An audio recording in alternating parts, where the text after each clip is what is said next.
Hallelujah. तो परमेश्वर का वचन चाहता है कि कई बार जो इंसान गलतियां करता है, जो वापस नहीं मुड़ता ना, और फिर परमेश्वर के श्राप उस उत्ते आते, तो जब असी वापस मुड़ते ही नहीं, फिर असी परमेश्वर को दोष भी देने हैं कि परमेश्वर पिता ये साडे नाल क्यों हो रहा है, क्योंकि असी अपनी गलतियों परमेश्वर के जो विच साडे कोल होईयां ने, असी उन्हां तो कदे पिछे मुड़े ही नहीं। हालेलुया। आज असी ऐसा ही वचन परमेश्वर के कलाम में देखांगे। लूका दी अंजील ओदा 15 का 11 वचन असी वेखिया, उड़ाऊ पुत्र, एक उजाड़ करने वाला बेटा, हालेलुया, जिन्हें अपना सारा कुछ उड़ा दिता, अपने बाप के नाल धोखा किया और फिर जाके अपने बाप के नाल उसने मेल मिलाप किया ते परमेश्वर ने उन्हें माफ किया। तो सारे हालेलुया, हालेलुया। हाँ जी, चलिए लूका 15 का 11 बजे।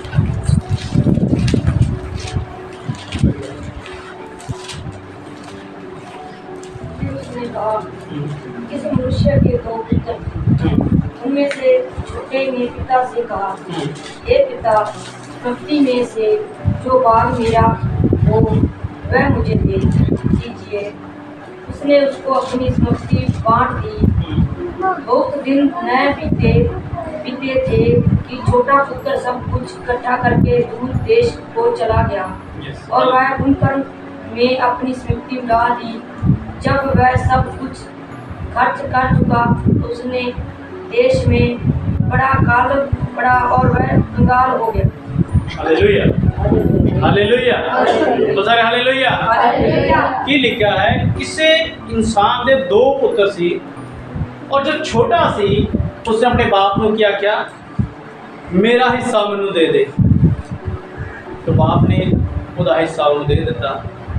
देखो, उन्हें बड़िया ऐसी गलतियां की होंगी जिहड़ा बाप मजबूर हो गया होना है कि उसनों का हिस्सा दे दे। हालेलुया। उसने ऐसे बहुत सारे काम किए होने जो बहुत मजबूर होया कि इसनों अलग किया ही फायदे च है। सही है, गलत है? ताही उसने अपने बेटे को अपने हिस्सा सी उन्होंने दे दिता। और फिर की लिखा कि बहुत दिन नहीं बीते, ज़्यादा दिन नहीं टप्पे कि उन्हें सारे अपना पैसा तेला जो भी जायदाद सी इकट्ठी की तो होर देश जाके रहन लग गया। उत्थे उसने की किया, कुकर्म करे। हालेलुया। अपने गलत कामों के जाके अपने आप को खराब किया, जुआ नशेड़ियां के रल गया और लिखा कुकर्म के उन्हें अपनी सारी संपत्ति उड़ा दी, सारी दौलत खत्म कर दी उसने। उन्हें की हो गया, कंगाल। हालेलुया। की हो गया? कंगाल हो गया। और वो भी कंगाल हो गया तो जेड़े देश में रह रहे उत्थे भी काल पै गया। दो काम हो गए, इधरों कंगाल हो गया और उधरों काल पै गया। ये तो दोनों काल च आ गए, देश भी काल च आ गया तो खुद भी काल च आ गया। को भी कुछ नहीं बचा तो हम करेगी। सब बोलो हालेलुया। हाँ जी। इसलिए वह उस देश के निवासियों में से एक के यहाँ जा पड़ा। उसने उसे अपने खेतों में सूर चराने के लिए भेजा और वह चाहता था कि उन फलियों में से उन्हें सूर खाते थे, अपना पेट भरे, और उससे कोई कुछ नहीं देता था। Yes, hallelujah. देखिए की लिखा है, जे अगर किसी के घरे काम मंगण जाता तो उसने की कहना सी, उत्थे जाके उन्हें काम मंगया, है ना। इत्थे की लिखा, वो उस देश के किसी बंदे के घरे जाके जा पड़िया, यानी कि उसके घर जाके बह ही गया भी मैनू काम तो दे ही दे, है ना। उत्थे जाके वो एवं ढीठ होके बैठा तो उन्हें की आख्या, कहना ठीक है भाई मेरे सूर चराया कर, ठीक है। जिदे खुद के घरे नौकर काम करते हो, अज वो बंदा सूर चरान लग गया और की सोचता है कि ਜਿਹੜੀਆਂ फलियां सूर खाते ने वो मैं भी खा के अपना ढिड भरिया करा। हालेलुया। और सूअर की खाते हैं, है ना। सूअर की खाते ने, सूअर का खाना सबको पता है ना की खाते ने। और वो भी सोचता सी कि यही चारा मैं भी खाया करा ਜਿਹੜੇ सूअर खाते ने, उसे फलियां का ਉਹਦਾ ढिड भरिया करा। बंदे को कोई उन्होंने कुछ दिता नहीं सी, कोई नौकरी नहीं सी ਉਹਦੇ ਕੋਲੇ। और नौकरी भी केड़ी सी, ਜਿਹੜੇ सूर चरा तो सूर वाला खाना तू खा। हालेलुया। हाँ जी। जब वह अपने अपने में आया तब कहने लगा, मेरे पिता के इतने ही मजदूरों को भेजना भोजन से अधिक रोटी मिलती है और मैं यहाँ भूखा मर रहा हूँ। अब उठकर अपने पिता के पास जाऊंगा और उससे कहूँगा कि पिताजी, मैंने स्वर्ग के विरोध में और तेरी दृष्टि में पाप किया है। अब इस योग नहीं रहा कि तेरा पुत्र कहलाऊं। मुझे अपने एक मजदूर के समान रख ले। तब वह उठकर अपने पिता के पास चला। वह अभी दूर ही था कि उसके पिता ने उसे देखकर तरस खाया। Yes, hallelujah. देखिए ਇੱਥੇ ਪਰਮੇਸ਼ਰ ਦਾ ਵਚਨ ਕੀ ਕਹਿੰਦਾ ਹੈ, ਉਸ ਨੂੰ ਹੋਸ਼ ਆਇਆ ਕਦੋਂ, जब उसने अपने आप को गंदा खाना खाते देखा तो उन्होंने होश आया कि मेरे बाप के घरे किन्ने नौकर ने जिन्होंने ढिड भरन तो ज़्यादा मिलता है। हालेलुया। साडे घर दे विच इन्ने नौकर ने जिन्होंने पेट भरन तो ज़्यादा मिलता है तो मैं इत्थे भुखा मरदा है। समझा जी। और फिर उसने मन दे विच की सोचा, कहता मैं मेरे प्यो दे कोल जावांगा ते उन्होंने आखूँगा कि मैं तेरा बेटा कहाउण दे लायक नहीं हाँ।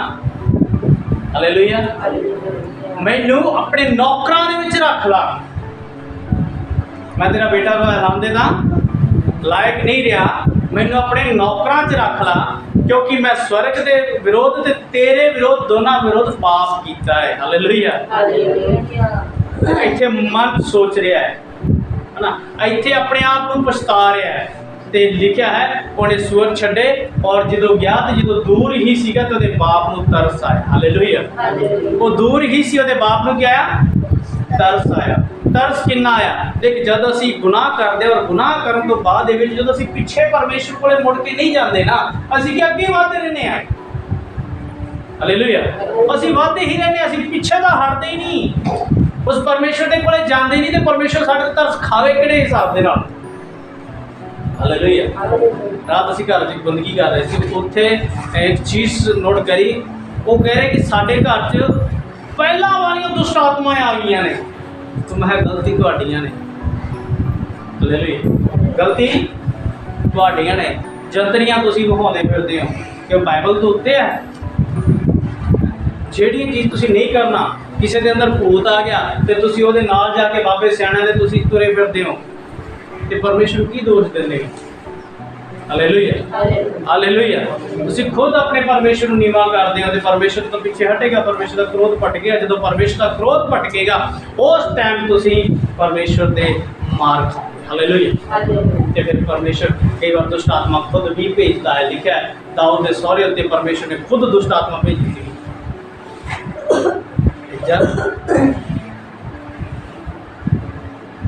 परमेश्वर नहीं चाहता भी तुसी नाश हो जाओ, परमेश्वर चाहता है तुसी बचो। परमेश्वर तुहानू बचाना चाहता है, परमेश्वर तुहानू मजबूत करना चाहता है, परमेश्वर तुहानू नाश नहीं करना चाहता। परमेश्वर चाहता है कि तुसी बहुत सारिया आशीषां दे वारिस बन जाओ, परमेश्वर चाहता है तुसी बहुत सारिया बरकतां दे वारिस बन जाओ। लेकिन असी उस सारियां चीज़ां तो पिछे ही नहीं हटते, असी अपने गुनाहां तो वापस मुड़ते ही नहीं हैं। तो बोलो हालेलुया। असी वो गुनाहां तो वापस मुड़ते ही नहीं, उस परमेश्वर के कोल आके प्रार्थना करते ही नहीं, असी कदे मन च पछतावा भी नहीं करते, असी कदे परमेश्वर के घर दे विच बैठ के अपने उस पापां दी माफ़ी नहीं मंगते जिहड़ी सानू मंगणियां चाहिए ने। बोलो हालेलुया। इसने दूर ही बैठे ने अपने मन सोचा कि मैं अपने पिता तो माफ़ी मंगांगा, तो जो इसके बाप ने देखा कि मेरा बेटा तुरिया देखा इंतजार दे विच सीगा कि मेरा पुत आउंदा है। हालेलुया। बाप का भी इंतजार है, उन्होंने भी पता सी वो मुड़ूगा एक दिन, परमेश्वर को भी सारा इंतजार रहता है एक ना एक दिन अपने पापों तो फिरेगा। लेकिन जो नहीं फिरते ना फिर परमेश्वर मुसीबत भेजता है, जो फिर भी नहीं भेजते फिर परमेश्वर कहता है कि हम इसको नाश हो ही जाए। हालेलुया। हालेलुया। हालेलुया। हाँ जी। उसे देखकर तरस खाया और दौड़कर उसे गले लगाया और बहुत चूमा। देख की लिखा उन्हें तरस खादा ते भज के जाके उन्होंने गल नाल लाया ते बहुत ही उन्होंने प्यार किया। याद रखना परमेश्वर साडे वाला आउंदा, जो असीं परमेश्वर वाल आवांगे परमेश्वर भज के ये तो शायद तुर के आया होगा, है ना। ਵੀ ਚੱਲ ਮੈਂ ਮੇਰੇ ਪਿਓ ਦੇ ਘਰ ਜਾਣਾ, ਹੁਣ ਸ਼ਰਮਿੰਦਗੀ ਮਹਿਸੂਸ ਕਰਦਾ, ਹੌਲੀ ਹੌਲੀ ਉਹਦੇ ਘਰ ਤੱਕ ਪਹੁੰਚਾਉਣਾ। ਤੇ ਇਹਨੇ ਜਦੋਂ ਦੇਖਿਆ ਵੀ ਦੂਰੋਂ ਹੀ ਮੇਰਾ ਬੇਟਾ ਆ ਰਿਹਾ ਤੇ ਭੱਜਿਆ ਔਰ ਭੱਜ ਕੇ ਜਾ ਕੇ ਆਪਣੇ ਪੁੱਤ ਨੂੰ ਪਿਆਰ ਕੀਤਾ। ਹਾਲੇਲੂਇਆ। ਪਰਮੇਸ਼ਰ ਐਵੇਂ ਸਾਨੂੰ ਪਿਆਰ ਕਰਦਾ ਹੈ, ਪਰਮੇਸ਼ਰ ਐਵੇਂ ਹੀ ਸਾਡੇ ਨਾਲ ਆਉਣਾ ਚਾਹੁੰਦਾ ਹੈ। ਪਰਮੇਸ਼ਰ ਚਾਹੁੰਦਾ ਹੈ ਕਿ ਤੁਸੀਂ ਤੁਰੋ ਤੇ ਪਰਮੇਸ਼ਰ ਸਾਡੇ ਵੱਲ ਭੱਜ ਕੇ ਆਉਂਦਾ ਹੈ। ਤੇ ਜਦੋਂ ਪਰਮੇਸ਼ਰ ਆਉਂਦਾ ਹੈ ਤੇ ਸਾਨੂੰ ਬਹੁਤ ਪਿਆਰ ਵੀ ਕਰਦਾ ਹੈ। और सारे हालेलुया। देखो मेरे प्रिय, परमेश्वर नहीं चाहता कि तुसी अपने पापां दे विच ही खत्म हो जाओ। परमेश्वर नहीं चाहता कि तुसी अपने गुनाहां दे विच ही दबे रह जाओ। परमेश्वर चाहता है कि हर एक जन अपने पापां दी तौबा करे। जो प्रभु यीशु मसीह ने प्रचार किया तो उन्हें क्या मन फिराओ स्वर्ग दा राज। हालेलुया। हां जी।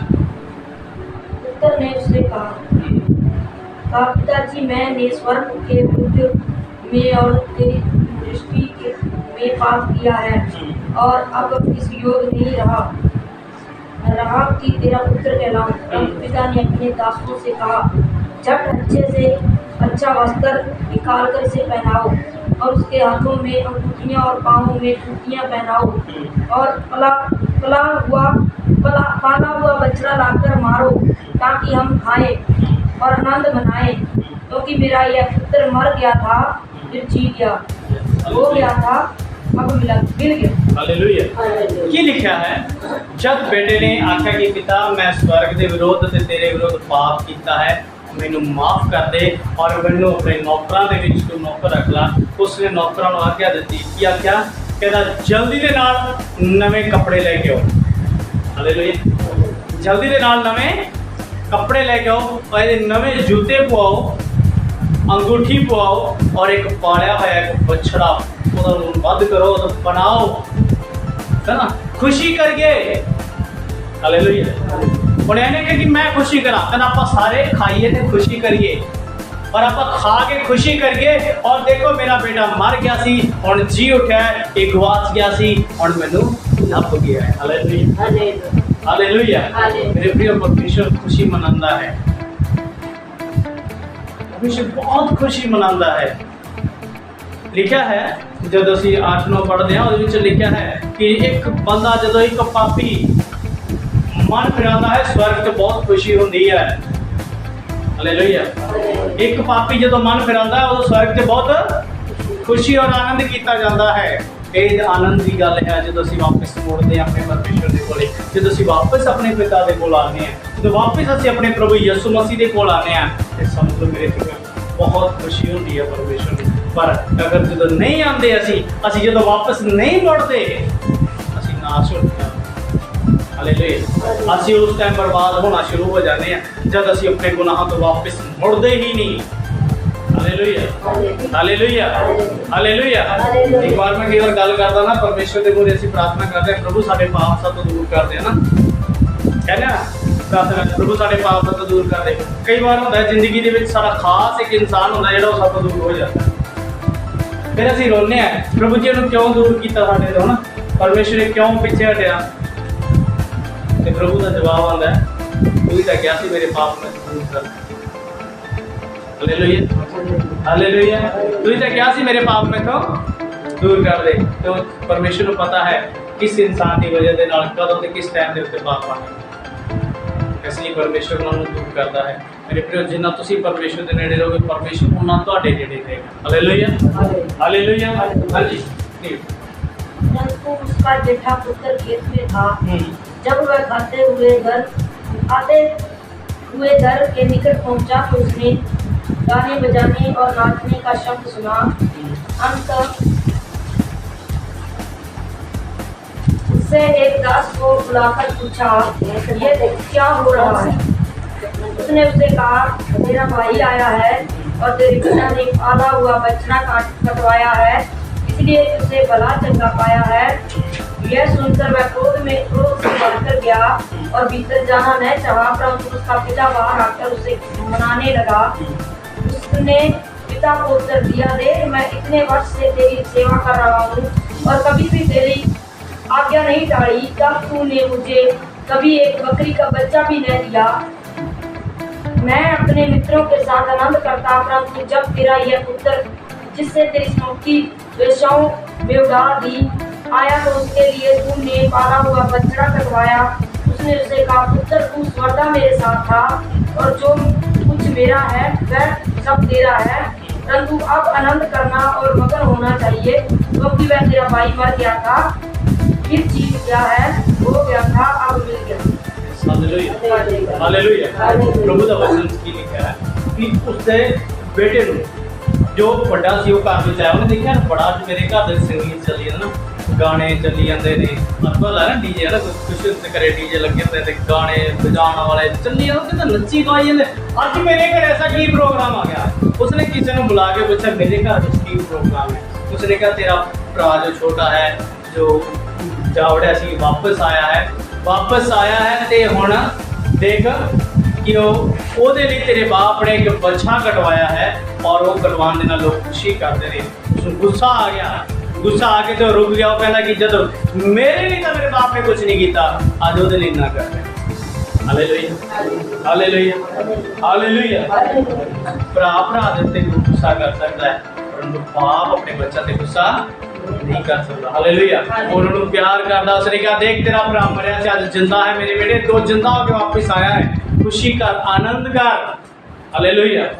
और बाइबल ਦੇ ਵਿੱਚ ਲਿਖਿਆ ਹੈ 15 ਦੇ ਇੱਕ ਵਚਨ 'ਚ ਲਿਖਿਆ ਹੈ ਅਗਰ ਕਿਸੇ ਇਨਸਾਨ ਦੀਆਂ 100 ਭੇਡਾਂ ਹੋਣ ਉਹਨਾਂ 'ਚ ਇੱਕ ਗਵਾਚ ਜੇ ਤੇ ਉਹ 99 ਨੂੰ ਉੱਥੇ ਹੀ ਛੱਡ ਕੇ ਨਾ ਇੱਕ ਭਾਲਣ ਜਾਊਗਾ। ਹਾਲੇਲੂਇਆ। ਉਹਨਾਂ 99 ਨੂੰ ਉੱਥੇ ਹੀ ਛੱਡ ਦੂਗਾ, ਚਾਹੇ ਉਹਨਾਂ ਨੂੰ ਭੇੜੀਆ ਖਾਵੇ, ਚਾਹੇ ਕੁੱਤੇ ਖਾਣ ਜਾਂ ਕੋਈ ਹੋਰ ਚੱਕ ਕੇ ਲੈ ਜੇ, ਉਹਨਾਂ ਨੂੰ ਉੱਥੇ ਛੱਡੇਗਾ ਤੇ ਇੱਕ ਨੂੰ ਭਾਲਣ ਜਾਏਗਾ। ਹਾਲੇਲੂਇਆ।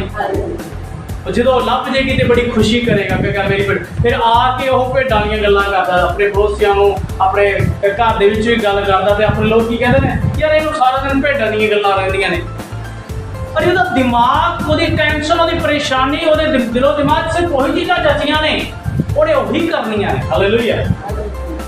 ਉਸੇ ਤਰ੍ਹਾਂ ਪ੍ਰਭੂ ਦਾ ਵਚਨ ਕਹਿੰਦਾ ਹੈ ਕਿ ਜਦੋਂ ਉਹਦੀ ਇੱਕ ਗਵਾਚ ਗਈ ਹੈ ਨਾ ਤੇ ਉਹ 99 ਨੂੰ ਭੁੱਲ ਗਿਆ ਹੈ ਤੇ ਉਸ ਨੂੰ ਜਾ ਕੇ ਉਸਨੇ ਇੱਕ ਨੂੰ ਯਾਦ ਰੱਖਿਆ। ਹਾਲੇਲੂਇਆ। ਉਹਦਾ ਹੀ ਪ੍ਰਭੂ ਹੈ, ਸਾਰਿਆਂ ਨੂੰ ਭੁੱਲ ਜਾਂਦਾ ਹੈ, ਜਦੋਂ ਇੱਕ ਪਿੱਛੇ ਹਟਦਾ ਨਾ ਉਦੋਂ ਫਿਰ ਉਹਦੀ ਯਾਦ ਵਿੱਚ ਰਹਿੰਦਾ।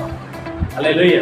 ਮੇਰੇ ਪਿਓ ਪਰਮੇਸ਼ਰ ਨਹੀਂ ਚਾਹੁੰਦਾ ਕਿ ਤੁਸੀਂ ਅਲੱਗ ਹੋ ਜਾਓ, परमेश्वर चाहता है कि तुम मजबूत एक दृढ़ बन के उसके नाल खड़ो और परमेश्वर तुहानू आशीषां देना चाहता है। Hallelujah hallelujah hallelujah. तो प्रभु तुहानू बहुत सारी आशीष, बहुत सारी बरकत इस वचन के द्वारा और परमेश्वर दी आशीषां तुहाडे तक पहुंचन। सो आइए ਆਪਾਂ सारे ने अखां बंद करांगे और प्रार्थना करांगे साडे परमेश्वर दी पाक हज़ूरी दे विच बैठ के। खुदावंद प्यारे प्रभु जी तुहाडा धन्नवाद करते हैं।